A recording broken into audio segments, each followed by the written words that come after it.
OFW for 10 years. Finally, for good na ngayon. Be inspired sa isang story ng OFW na naghanap lang din ng opportunity online, and right now, from how? Ngayon po, kasama na natin at nag-i-inspire na ng maraming tao. Julita Vibar Ibanez, isa po akong overseas Filipino worker in Saudi Arabia for 10 years. And finally, nandito ako ngayon. It's because I really see that this opportunity turns me into something na sinasabi nga, OFW, hindi siya forever.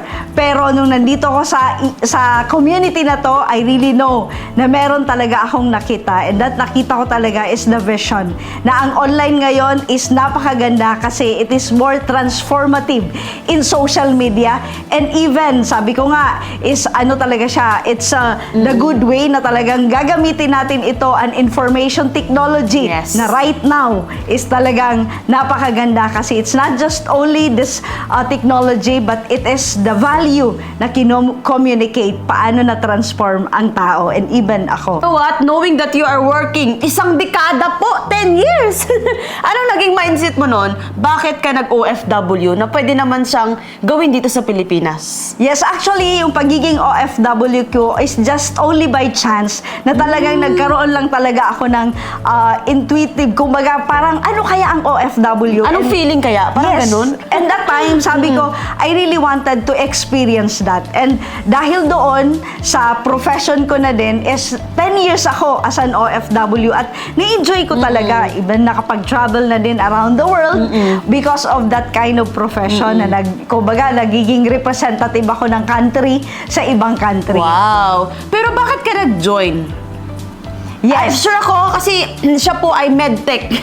Si Julita po. Knowing na gano'n yung trabaho mo, pero sumubo ka pa din dito, ano yung nakita mo? Yes, it's because sabi ko nga, as an OFW, it's not forever.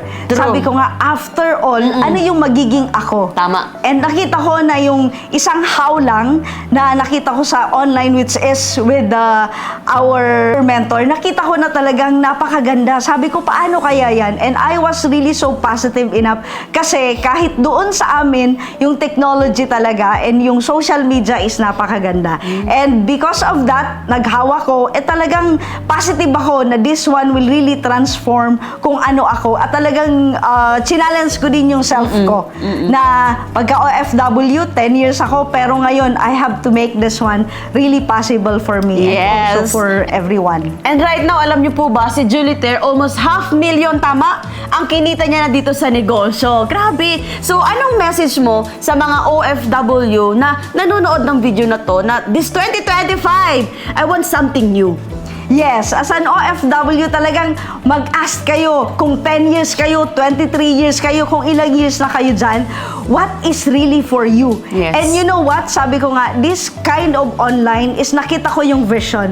The vision na talagang wala kang background na kailangan mo maging OFW, empleyado ka man, kahit ano, kasi ako nga, na-mentoran ako ng mentor ko, na isa lang talagang estudyante. Pero imagine, I must submit, na sabi ko, kahit ako professional, isang medical, mataas ang sahod, mataas ang pinag-aralan, certified, pero sabi ko, I have to obey.